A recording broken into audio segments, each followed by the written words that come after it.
各位记者朋友，大家下午好。Good afternoon. Welcome to today's press conference. Now the floor is open. 谢谢发言人申。It is reported that President Lula da Silva has spoken up for Julian Assange. He said that he did the important job of denouncing another country, of speaking up for a country, for denouncing another country's illegal practices. We noted relevant reports. It is not Julian Assange. The one should be put on trial stand is not Julian Assange who revealed the truth, but the hacking empire who indiscriminately spies on and steals secrets from all countries and cover up the crimes it has committed in all possible means.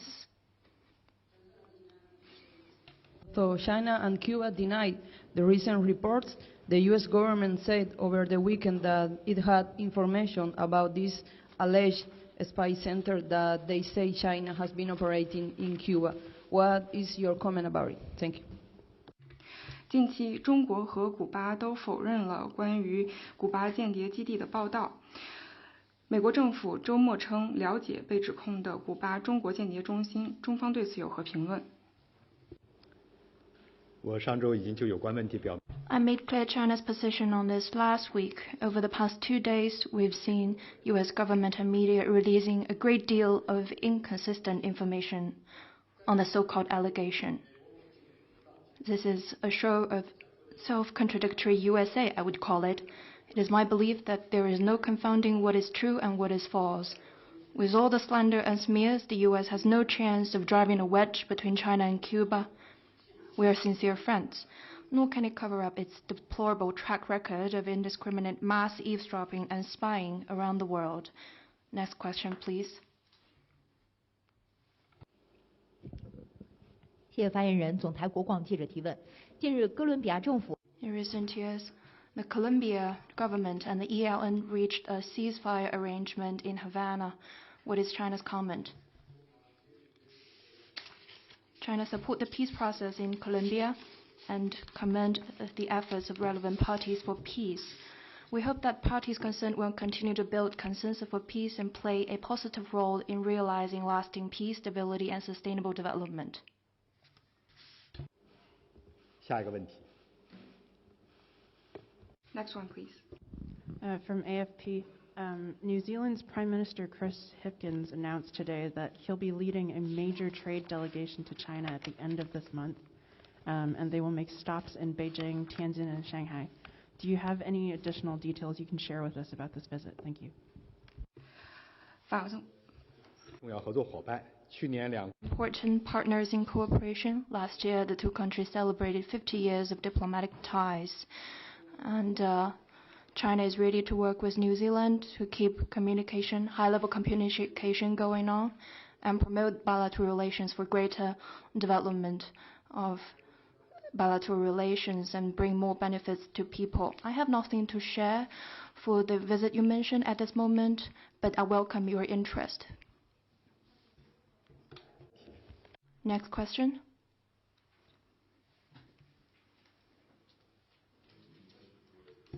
A US official said Secretary of State Antony Blinken will travel to China on June the 18th, despite a Biden administration official saying China has been spying from Cuba for some time.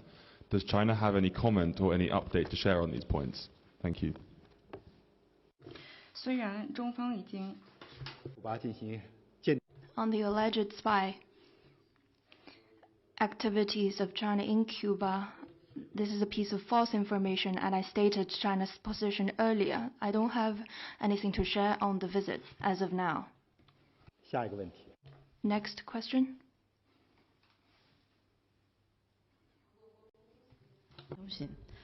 Yonghap, I have 2 questions. Since the Yuan's administration came into office, the two countries have summoned ambassadors to each other. Are there any other positions to be expressed from the both sides? And the second question is about the discharge of nuclear contaminated water from the Japanese side. What is the significance of the event? 能不能请你再 Could you please kindly repeat that question for me? Thank you. Could you kindly repeat that question?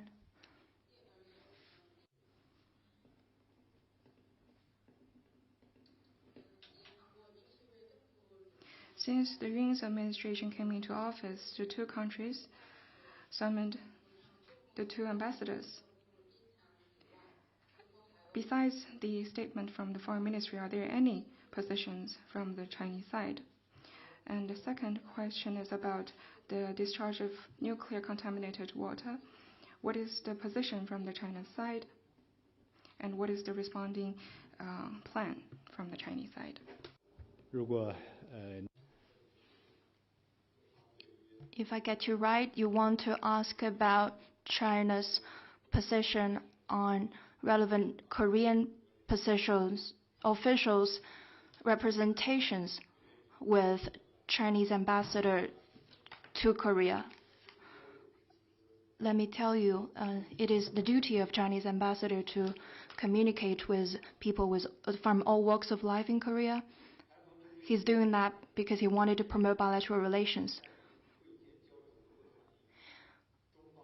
China has made clear to Korea on its positions in Beijing and Seoul. Let me tell you that China's Assistant Minister Nong has met with Korean ambassador in China in Beijing at an earlier date. I refer you to relevant press releases. You also asked about Japan's one-side decision to release wastewater of Fukushima nuclear power plant. I need to stress that Japan shouldn't act out of self-interest and make the international community bear the cost of the released nuclear wastewater. This is very selfish behavior. Such self-interested behaviors will not convince the peoples, and it will only be a shame for Japan.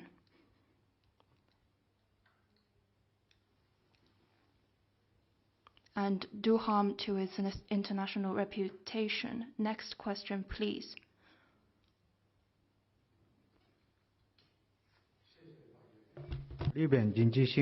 Nikkei.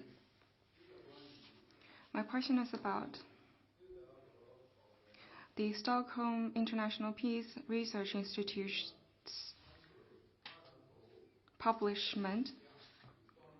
It has estimated global nuclear warhead stockpile. According to its data, China is believed to have increased its number of warheads by 60 in January 2023, year on year. And now the number has been jumped to 410.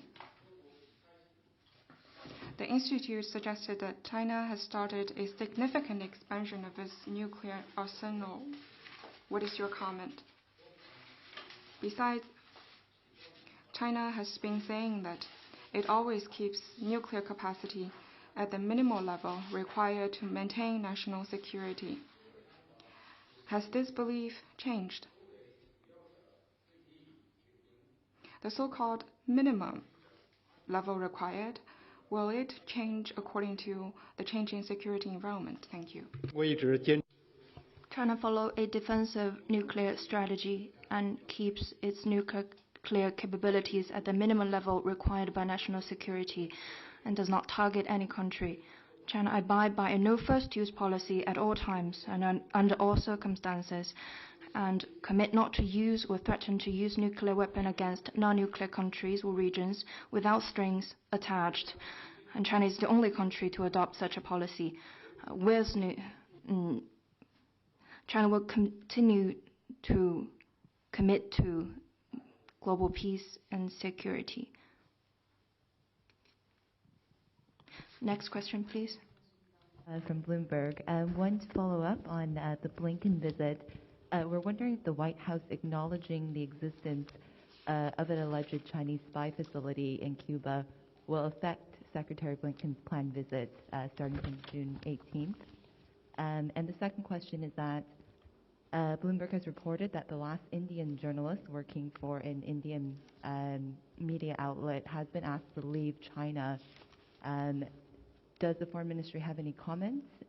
Last month, the Foreign Ministry said there was one Chinese journalist left in India.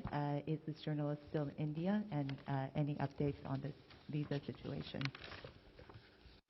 彭博社提问，第一个问题关于拜登政府已经称他们了解中国在古巴的间谍基地在多年之前就开始运转，这是否会影响布林肯国务卿自6月18日开始的访华之行？第二个问题是关于印度在华记者，据称印度在华记者已经被要求离华，您是否能够证实？对此有何评论？以及上个月在例行记者会上所提到的驻印中国记者，目前是否还在印度？关于你提到的第一个问题。On your first question, I referred to my answer earlier. On the question of Indian journalists, China has briefed the situation at an earlier request.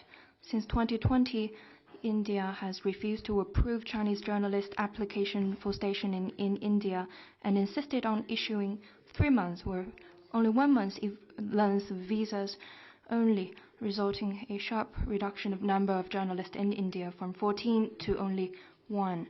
At present, India still has not approved a visa extension of the only remaining journalist in India. In recent years, there are 4 Indian reporters based in China. 1 is still living and working here. I want to say that in recent years, Chinese reporters in India have been accorded unfair and discriminatory arrangements. Some have been waiting for their visas for 3 years. Some got visas valid for less than a month for 7 times in a row in the past 5 years.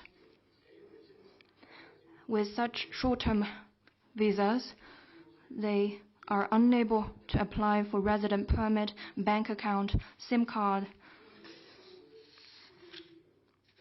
A journalist of China suffered from 4.5 years without local bank account in the past 5 years of his stay in India. Actually, the chief of Xinhua News Agency in New Delhi wrote a piece on that. I refer you to his news piece. In stark contrast with that, Chinese people have treated Indian correspondents like friends and family. China has remained restrained and communicated on the basis of goodwill with India. It is very unfortunate that nothing has been done on the Indian side. This is something that we do not like to see. Media exchanges are an important way of mutual acknowledgement and friendship. China is ready to act on the principles of mutual respect, equality, and mutual benefit to keeping communication with the Indian side. And we hope that India will meet China halfway. We hope that India will continue to issue visas for China journalists and remove the unreasonable restrictions and create favorable conditions for media exchanges. Next question, please. Thank you. Question from Reuters. The US Department of Homeland Security banned imports from 2 Chinese companies, Shenzhen-listed Ninesol Nasida and a Xinjiang company called Xinjiang Zhongtai Huaxue, for working with the government of Xinjiang to recruit, transport or receive forced labor of Uyghurs, Kazakhs or Kyrgyz out of Xinjiang. Does the Chinese side have any comment on this? Thanks. 路透社提问，美国加大了自新疆进口的禁令，将2家企业，一家是在深圳的纳斯达公司，另一家是新疆中泰化学股份有限公司列入实体清单，并称这2家公司将涉及强迫劳动的产品从新疆地区向哈萨克斯坦等地运送。您对此有何评论？ They allege that there is forced labor in Xinjiang is the lie of the century, made up by some anti-China elements. It stands in stark contrast with the fact that rights and interests of people in Xinjiang are well protected. Based on lies, China the United States enacted its Uyghur Forced Labor Prevention Act. It is another evidence of U.S. damaging international trade rules and supply chain stability. U.S. has listed relevant Chinese entities in its sanction list and suppressed Chinese companies. This again has made us more clear-eyed of the U.S. Pretext of forced labor to create forced unemployment in Xinjiang and its attempt to damage stability and prosperity in the region. China expressed its firm opposition and will engage forceful measures to protect the legal interests of Chinese companies. The head of Russian Chechnya, Kadyrov, said that Chechnya received from China 8 armed vehicles produced by Shanxi about the special vehicles manufacturing. And these vehicles will be sent for Russia's war against Ukraine. It's the first public evidence of the supply of military equipment from China to the benefit of the Russian army. However, China has repeatedly stated that it will not add fuel to the fire and will not sell military equipment to the parties involved in the war in Ukraine. Do you have any comments on this? Thanks. 俄罗斯车臣首 所谓公开 I'm not aware of what you said. China has always followed an objective and impartial stand on the Ukraine issue. It is committed to bring parties to the table, not fanning the flames. This is an acknowledged fact. At the same time, we believe responsible media need to carry out fact-based, professional, and objective reports. Next question. 谢谢发言人。韩女士提问。 Yonghap. The office of the president of ROK staff said that on the remarks from the ambassador Xing, they said that if he cannot act as a bridge between the two countries, it will harm the interests of the host country. What is your comment? I've made my answer clear at the earlier question. Let me stress again that Ambassador Xing's wide range of exchanges with people from all walks of life in Korea is his duty. He's carrying out that duty to protect the bilateral relations. Next question.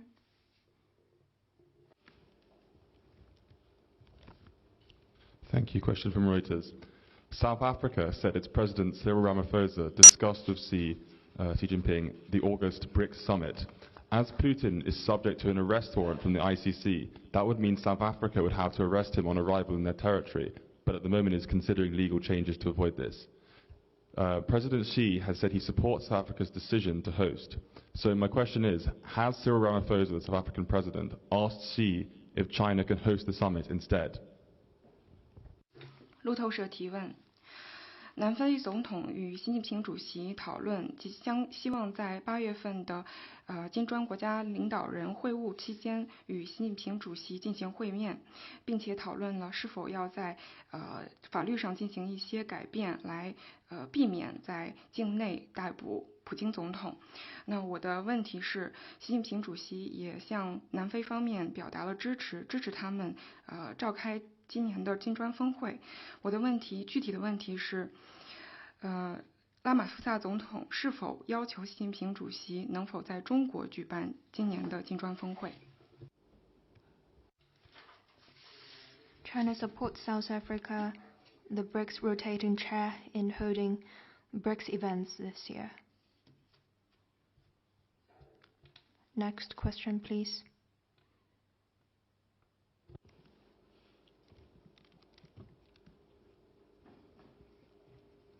发言人好，总台央视记者提问。据报道，台湾 It is reported that the head of Taiwan's foreign affairs authorities thanked the U.S. for providing weapons and training its military. What is your comment? For quite some time, U.S. politicians have openly said that every family in Taiwan should own AR-15 rifles and that the U.S. need to send Stinger to arm the island into a porcupine. They've also clamored for destroying TSMC and making up a plan for the destruction of Taiwan. No matter how the US says it supports Taiwan, all it really thinks about is how to make use of Taiwan or even sacrifice Taiwan's interests to advance its own interests. The DPP authorities have awarded US politicians who openly advocated the destruction of Taiwan. They're willing to serve as pawns and cannon fodder for the US strategy of using Taiwan to contain China. This will only bring deep troubles to Taiwan and push the people of Taiwan to the abyss of disasters. We believe that our Taiwan compatriots will see through the US malignant moves and that would harm Taiwan and the fact that DPP authorities are selling it away. We believe that our Taiwan compatriots will stand on the side of what is most sacred for the Chinese nation and historic justice. Taiwan is a dear and inalienable part of China's territory. We will firmly safeguard our nation's sovereignty and territorial integrity and push back at all moves that would harm Taiwan and sell Taiwan away. 提问。据报道，6月9日，联合国就常规弹药 It is reported that UN has reached a global framework on conventional ammunition management. It is hailed as a life-saving document. What is China's remarks? In recent years, we've seen many tragic events regarding ammunition management stockpile and irresponsible export of ammunition. They have resulted in large casualties, terrorism and transnational crimes. It is against this backdrop that the 76th UNGA established the open-ended working group. After 2 years of negotiation, parties arrived at a global framework. The framework will effectively fill up the blank of the management of conventional ammunition. It is of milestone significance.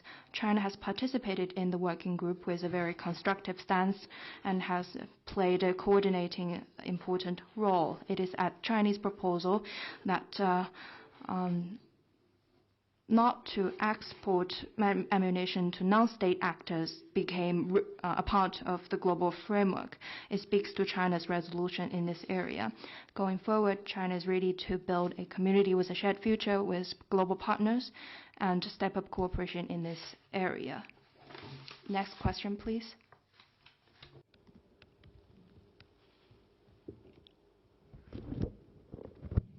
谢谢发言人。人民日报记者提问。据报道，9日，美国、英国、加拿大、澳大利亚、新西兰、日本6国发表联合声明称，严重关切与贸易有关的经济胁迫及非市场政策与行为。这种做法威胁多边贸易体系，损害国家间关系，对普遍补贴、国有企业反竞争行为、强制技术转让、政府干预企业决策等做法表示担忧，严重关切全球供应链中存在的强迫劳动情况，包括国家支持的强迫劳动。报道称，声明未点名具体国家，但似在影射中国。中方对此有何评论？谢谢。美国洲际五眼联盟和日本发表所谓的声明，但怎么都读起来都觉得句句直指美国自己。美国出台芯片和科学法，要求接受美政府补贴的企业10年内不得在中国扩大先进芯片产能，又压盟友限制对华半导体出口，这不是典型的经济胁迫吗？美国泛化国家安全概念，滥用国家力量，无理打压华为、TikTok 等企业，这不是赤裸裸的非市场行为吗？美国连续多年独家阻挠世贸组织上述机构法官遴选，导致争端解决机制陷入瘫痪，还拒不执行世贸组织生效裁决，这不正是对多边贸易体系最大的威胁吗？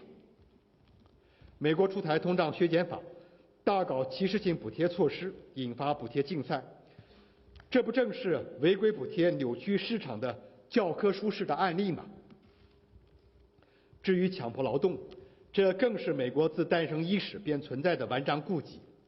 时至今日，在美仍有至少50多万人生活在现代奴隶制下，并被强迫劳动。美国想用自己在经贸领域的恶劣行径去镜像别人，反而让世人更加认清美国破坏市场经济原则和国际贸易规则真面目的机会。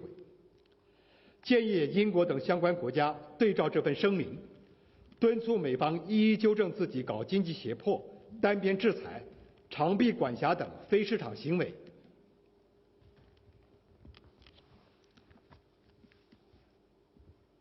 下一个问题，还有其他的问题吗？没有的话，今天的记者会到此结束，谢谢大家。Anything else? That's the end of today's briefing. Thank you.